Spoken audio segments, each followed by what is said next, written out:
We will now begin the 10th lecture on 1 Samuel. The title of chapter 25 is The Death of Samuel. Let's look at the main points. First, the death of Samuel, verse 1. Second, David asks Nabal for gifts, verses 2 through 8. Third, Nabal insults David, verses 9 through 11. Fourth, David wants to harm Nabal's household, and Abigail comes with gifts, verses 12 through 22. Fifth, Abigail wisely keeps David from getting revenge, verses 23 through 35. Sixth, the Lord strikes Nabal and puts him to death, verses 36 through 38. Seventh, Abigail becomes David's wife, verses 39 through 44. Read verse 1. Now Samuel died, and all Israel assembled and mourned for him, and they buried him at his home in Ramah. Then David moved down into the desert of Maon. The prophet Samuel grew old and died. All the Israelites mourned for him and buried him at his home. Samuel had great faith from when he was young until he grew old. Samuel was Israel's judge and prophet, and he carried out God's works well. The prophet Samuel was a very important figure in the establishment of the nation of Israel. The prophet Samuel obeyed God and anointed Saul and David as kings. We too must keep our faith until the end. Verses 2 through 3. A certain man in Maon, who had property there at Carmel, was very wealthy. He had 1,000 goats and 3,000 sheep, which he was shearing in Carmel. His name was Nabal, and his wife's name was Abigail. She was an intelligent, beautiful woman, but her husband, a Calebite, was surly and mean in his dealings. There was a man named Nabal in Maon in the desert of Paran. He was a shepherd in Carmel. He was very rich. He had 1,000 goats and 3,000 sheep.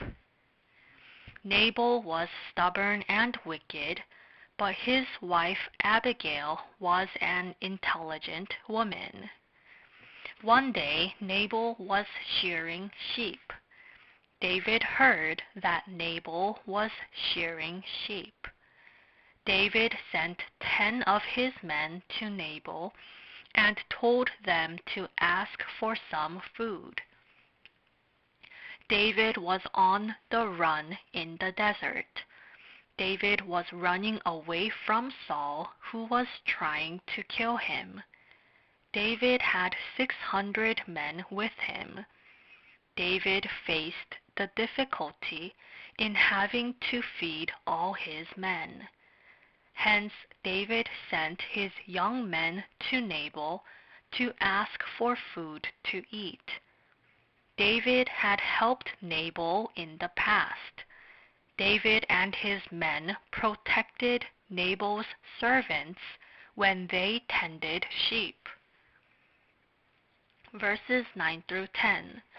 When David's men arrived, they gave Nabal this message in David's name. Then they waited. Nabal answered David's servants, "Who is this David? Who is this son of Jesse? Many servants are breaking away from their masters these days." Nabal did not listen to David's request. Nabal knew very well who David was. Nabal knew that David defeated Goliath. Nabal also knew that David was one of Saul's men. Nabal knew that David was running away from Saul. Nabal knew what a difficult situation David was in. Yet Nabal disregarded all this and insulted David. Verse 11. Why should I take my bread and water, and the meat I have slaughtered for my shearers, and give it to men coming from who knows where? Nabal said that he couldn't give any of his things to David. Nabal knew that David was the son of Jesse. Nabal was a foolish rich man. Nabal insulted David. God gave Nabal much riches. However, Nabal did not use them to help those who were in need. Nabal used the riches that God gave him for himself and had banquets for himself and lived a debauched life. Verse 36. Nabal was a wicked man. David lived for God in the past, and he was still faithful to God at the time. If Nabal had helped David, he would have done it for God's kingdom. If he helped David, he would have helped God. However, Nabal did not help David. Nabal lived for himself. He was stingy, wicked, and foolish. Verse 12. David's men turned around and went back. When they arrived, they reported every word. David heard that his men returned empty-handed. David became angry. David and his men put on their swords and went to kill Nabal. Verse 14. One of the servants told Nabal's wife Abigail, David sent messengers from the desert to give our master his greetings, but he hurled insults at them. There was a young boy from among Nabal's servants. The servant went and told Nabal's wife Abigail about all these things. David sent his messengers. However, my master Nabal insulted them and sent them away. David's men were good to us and helped us when we tended sheep. David is angry and might come kill us. Verse 18. Abigail lost no time. She took 200 loaves of bread, 2 skins of wine, 5 dressed sheep, 5 seahs of roasted grain, 100 cakes of raisins, and 200 cakes of pressed figs, and loaded them on donkeys. Nabal's servant told Abigail everything that had happened. Nabal's wife Abigail was an intelligent and wise woman. She quickly prepared food. She prepared 5 sheep and 5 seahs of roasted grain. Verse 18. She prepared 100 cakes of raisins and 200 cakes of pressed figs. She loaded them on a donkey and went to meet David. Abigail met David. Verse 23. When Abigail saw David, she quickly got off her donkey and bowed down before David with her face to the ground. Abigail met David and bowed down before him with her face to the ground. In verse 25, Abigail told David to pay no attention to her husband Nabal because he was a wicked and foolish man. Abigail then told David that she did not know that his servants had come to her home. Verse 26. Now since the Lord has kept you, my master, from bloodshed and from avenging yourself with your own hands, as surely as the Lord lives and as you live, may your enemies and all who intend to harm my master be like Nabal. Abigail knew that the living God was with David. She knew that God was with David and would deliver him from all his enemies. She also knew that God would judge and punish his enemies. Nabal foolishly insulted and attacked David. God would judge Nabal. David was a man of God. Anyone who attacks God's servants will receive punishment before God. We must help believers and help God's servants. Matthew chapter 25, verse 35. Nabal was Abigail's husband, but she said that Nabal was foolish before God. Abigail asked David not to be angry anymore. God used Abigail to keep David from getting revenge.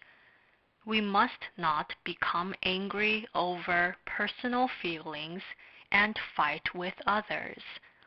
God personally fights for us. Revenge is not in our hands, but in God's hands. If David got revenge, it would have been a great mistake and a flaw. David was going to be king. If David killed people because of small things, it would be a great flaw for David. God loved David and used Abigail to keep him from getting revenge. Verse 29. Even though someone is pursuing you to take your life, the life of my master will be bound securely in the bundle of the living by the Lord your God. But the lives of your enemies he will hurl away as from the pocket of a sling. God preserved David's life. God protected David even when his enemies tried to hurt him. God would make David the head of Israel just as he promised. Then God would judge the enemies. If David killed innocent men, it would later become a great flaw for him. If David did not get revenge, he would not feel discomfort in his heart. Verse 31. My master will not have on his conscience the staggering burden of needless bloodshed or of having avenged himself. And when the Lord has brought my master success, remember your servant. Abigail humbled herself and persuaded David. David would have made a mistake in his anger if it wasn't for Abigail. No matter how angry we get, we must hold back and seek God's will. Verse 32. David said to Abigail, Praise be to the Lord, the God of Israel, who has sent you today to meet me. David praised God for sending Abigail to him so that he would not make a mistake. David was moved by Abigail's wise words. David also realized that he almost made a mistake in his anger. Thus, David gave praises and thanksgiving to God. Verse 36. When Abigail went to Nabal, he was in the house holding a banquet like that of a king. He was in high spirits and very drunk, so she told him nothing until daybreak. Nabal held a banquet like that of a king and led a life of debauchery. Nabal spent money on himself. Abigail did not tell him anything until the next morning. Verse 38. About 10 days later, the Lord struck Nabal, and he died. No matter how powerful or rich one may be, he will die if God strikes him. We must store up treasures for ourselves in heaven. We must use our materials for God. Verse 39.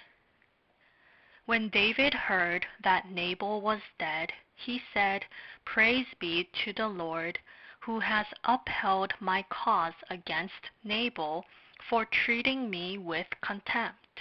He has kept his servant from doing wrong, and has brought Nabal's wrongdoing down on his own head."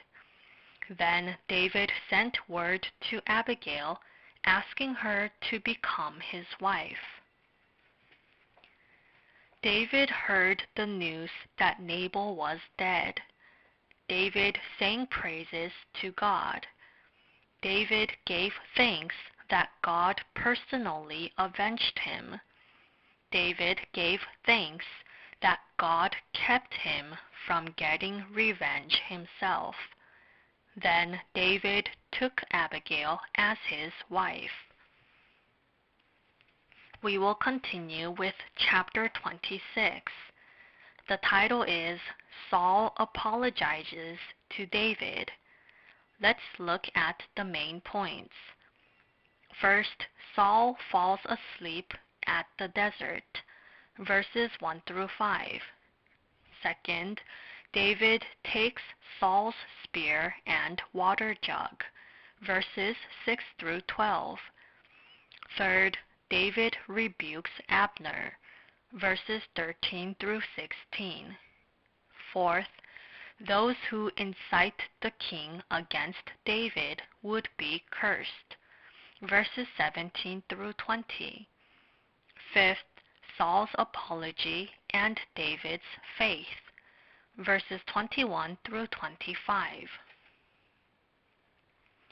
Read verses 1 through 2. The Ziphites went to Saul at Gibeah and said, "Is not David hiding on the hill of Hachilah, which faces Jeshimon?" So Saul went down to the desert of Ziph with his 3,000 chosen men of Israel to search there for David. David hid in the hill of Hachilah in the desert. The Ziphites found out about this and reported this to Saul. Saul then took 3,000 men with him to the desert of Ziph. When Saul reached the desert, David sent scouts. They saw that Saul had fallen asleep in the camp. Saul's men had also fallen asleep. Verse 6. David then asked Ahimelech the Hittite and Abishai son of Zeruiah, Joab's brother, "Who will go down into the camp with me to Saul?" "I'll go with you," said Abishai. David's scouts reported back to him. David and Abishai went to the place where Saul had fallen asleep. David and Abishai saw that Saul was asleep inside the camp. Saul's spear was on the ground near his head. Saul's commander of the army, Abner, was also asleep next to Saul. Abishai spoke to David, "Let me pin him to the ground with one thrust of my spear." However, David did not let him. This was a good opportunity for David to get revenge. However, David did not kill Saul. David used his faith here. David did not want to kill someone who was anointed by the Lord. God anointed Saul and used Saul for the Israelites. Saul went against God's will and chased David to kill him. David knew that God would personally judge Saul for his wrongdoings. David left everything to God. This was David's faith. Verse 12. So David took the spear and water jug near Saul's head, and they left.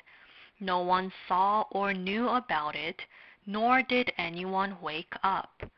They were all sleeping because the Lord had put them into a deep sleep.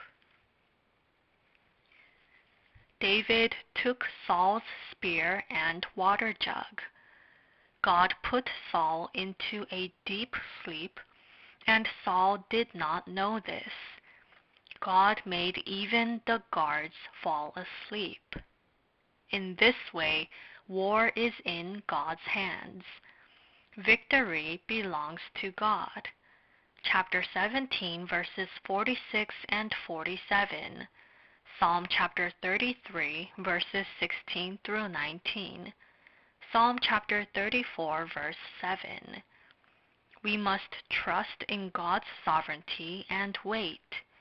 We must seek God's will and wait. Verse 13. Then David crossed over to the other side and stood on top of the hill some distance away. There was a wide space between them.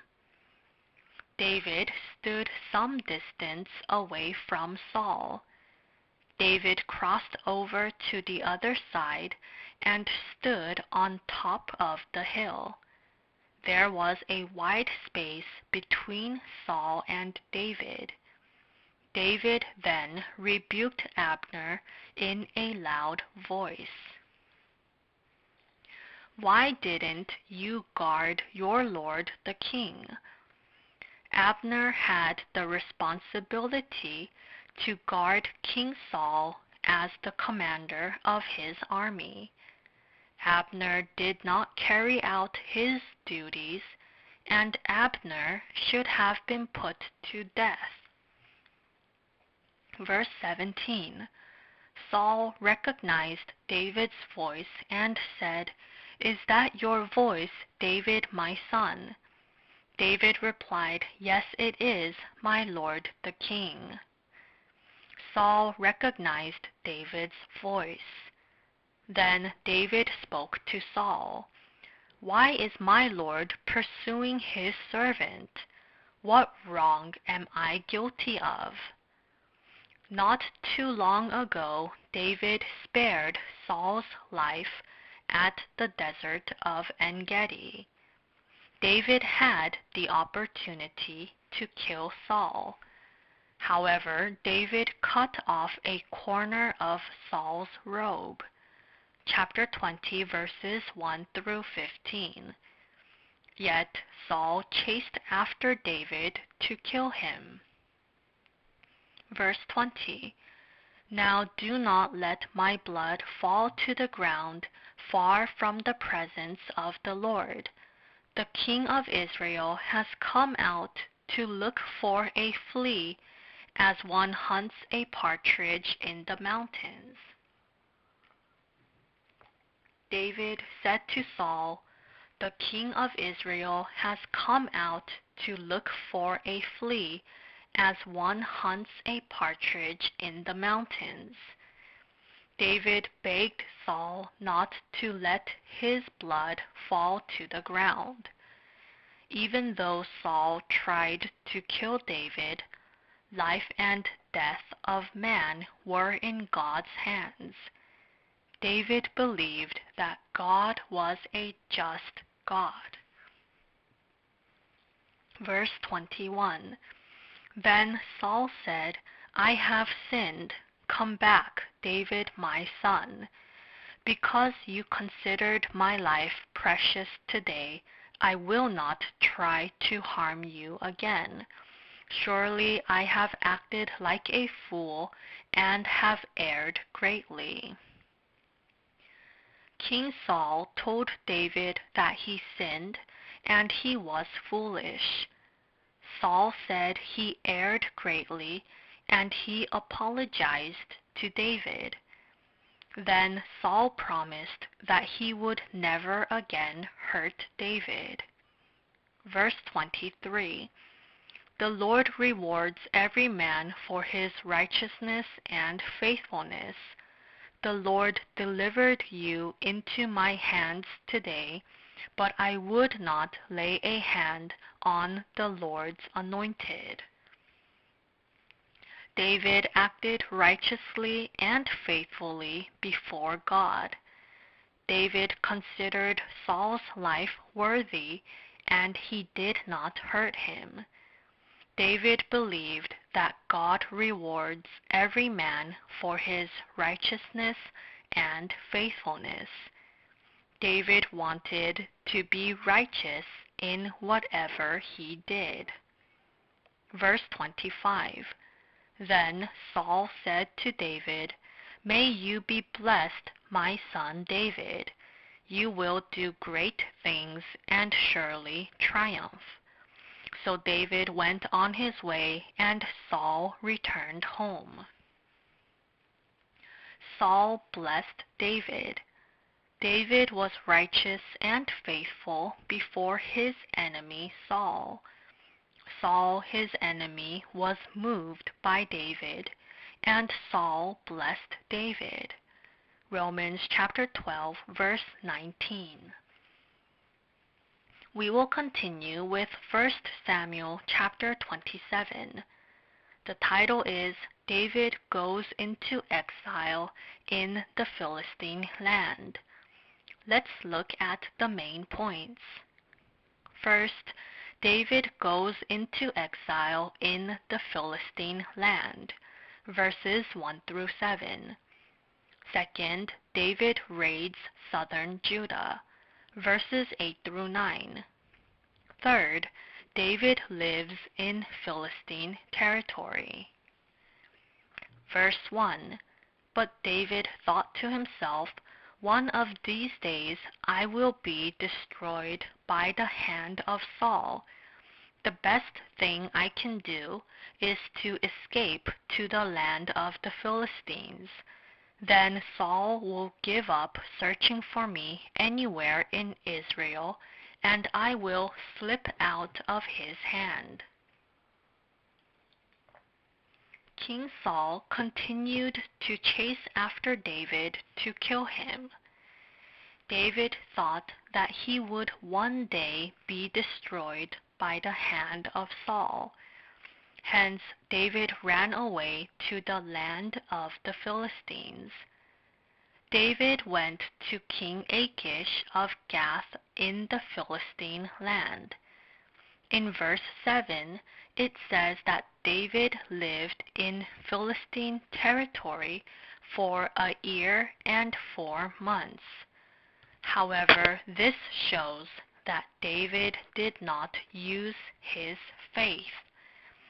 the Philistines were people who were against God.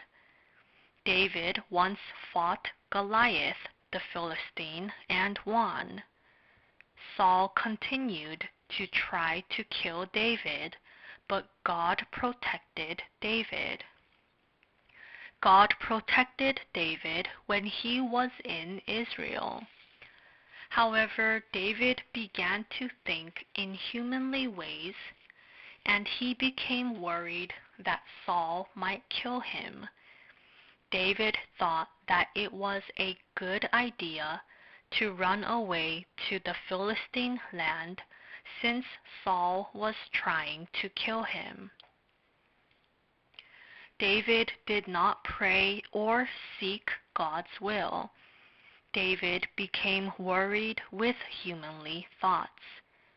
David then went into exile in the Philistine land, which was the most shameful thing he did in his lifetime.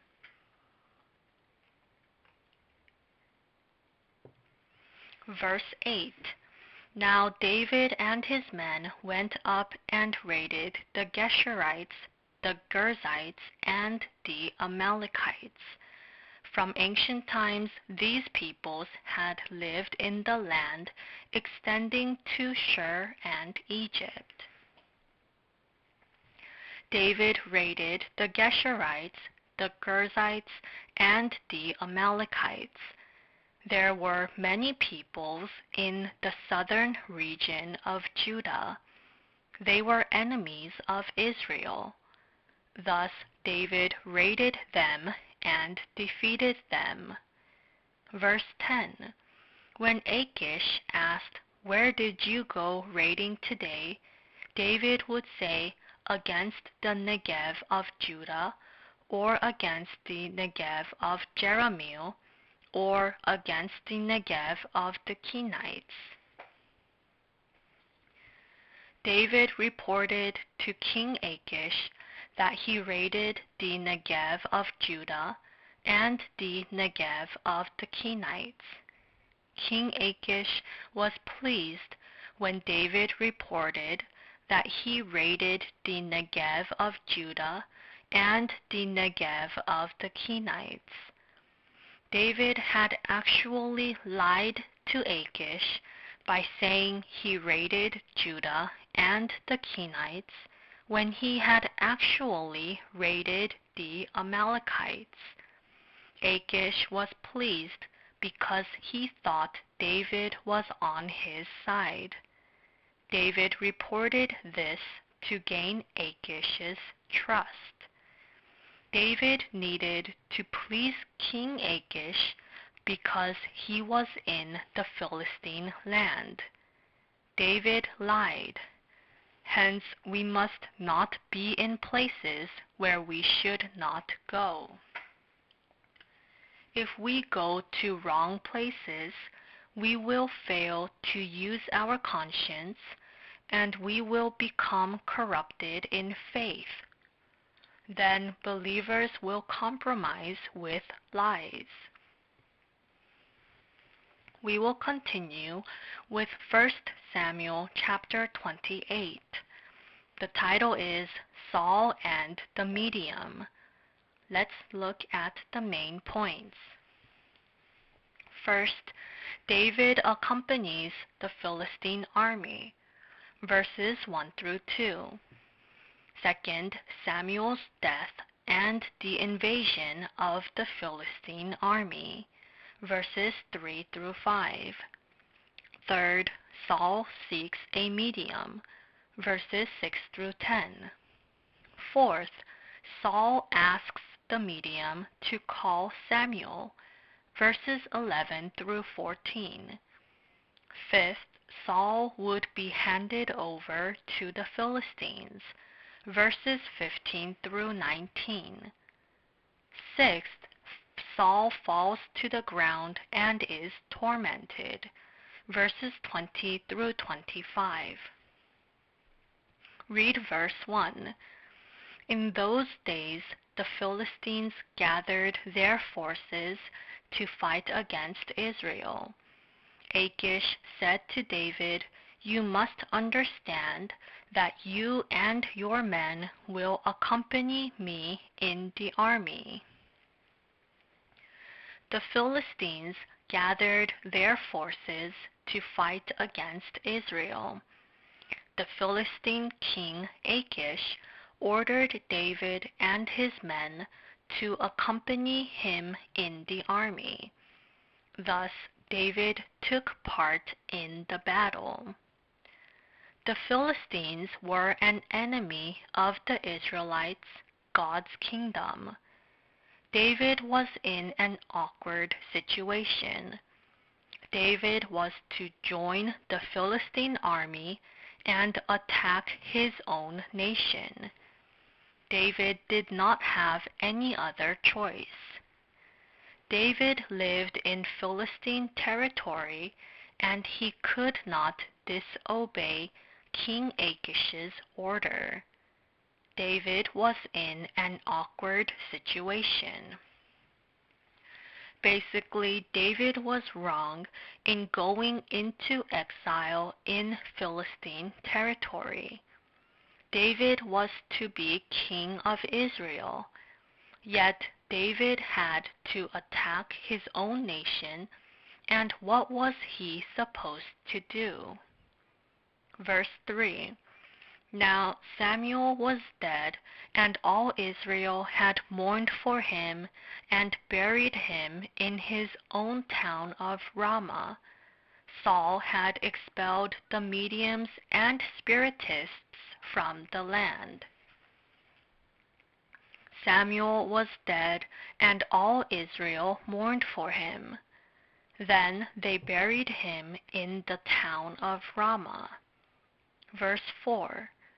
The Philistines assembled and came and set up camp at Shunem, while Saul gathered all the Israelites and set up camp at Gilboa. The Philistines set up camp at Shunem, and the Israelites set up camp at Gilboa. Verse 6. He inquired of the Lord, but the Lord did not answer him by dreams or Urim or prophets. Saul inquired of the Lord, but God did not answer him. Saul could not pray. This was because Saul did not use his conscience. Saul had also continuously tried to kill David. Saul continuously disobeyed God's will. Saul was arrogant and wicked. Thus, God did not answer Saul. Saul then took his men to see a medium. In verse 8, Saul went to Endor to a woman who was a medium. Saul disguised himself with other clothes and went to the woman. Then Saul asked the medium to bring up Samuel. Verse 11. Then the woman asked, "Whom shall I bring up for you?" "Bring up Samuel," he said. Saul asked the woman to bring up Samuel. Verse 13. The king said to her, "Don't be afraid. What do you see?" The woman said, "I see a spirit coming up out of the ground." Verse 14. "What does he look like?" he asked. "An old man wearing a robe is coming up," she said. Then Saul knew it was Samuel, and he bowed down and prostrated himself with his face to the ground. It says that an old man had come up. This old man was not Samuel, but was the devil disguised as Samuel. Think about it. Would Samuel listen to a medium and come? Samuel was dead, and the dead cannot return. Samuel was dead and was in heaven. When Jesus returns, the dead believers will resurrect and come back.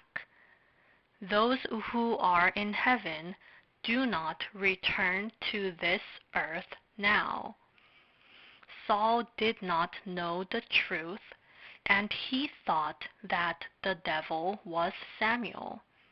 He thought the devil was Samuel, and he bowed down before the devil. Verse 15.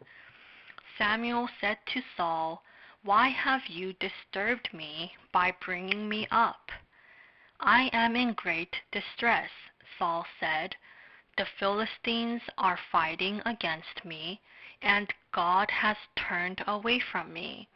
He no longer answers me either by prophets or by dreams. So I have called on you to tell me what to do." The devil disguised himself as Samuel and pretended to be him. The devil pretended to be Samuel, and he rebuked Saul like Samuel. The devil was somewhat right in the things he said. The devil knows the future just a little bit. Our God is almighty. The devil knows just a little bit, but is not omniscient. Some mediums used the devil to tell the future. Mediums can guess the future, yet mediums are not omniscient. Therefore, we must not be deceived by mediums and fortune-tellers. Verse 20. Immediately Saul fell full length on the ground, filled with fear because of Samuel's words. His strength was gone, for he had eaten nothing all that day and night. Saul was in danger, and he was afraid and frustrated. Saul went to the medium with hope. Saul was wrong in going to the medium. Saul eventually heard the words of the devil. Saul surrendered to the devil. He became miserable. Saul would ultimately be killed in battle. Here we will conclude the 10th lecture on 1 Samuel. Thank you.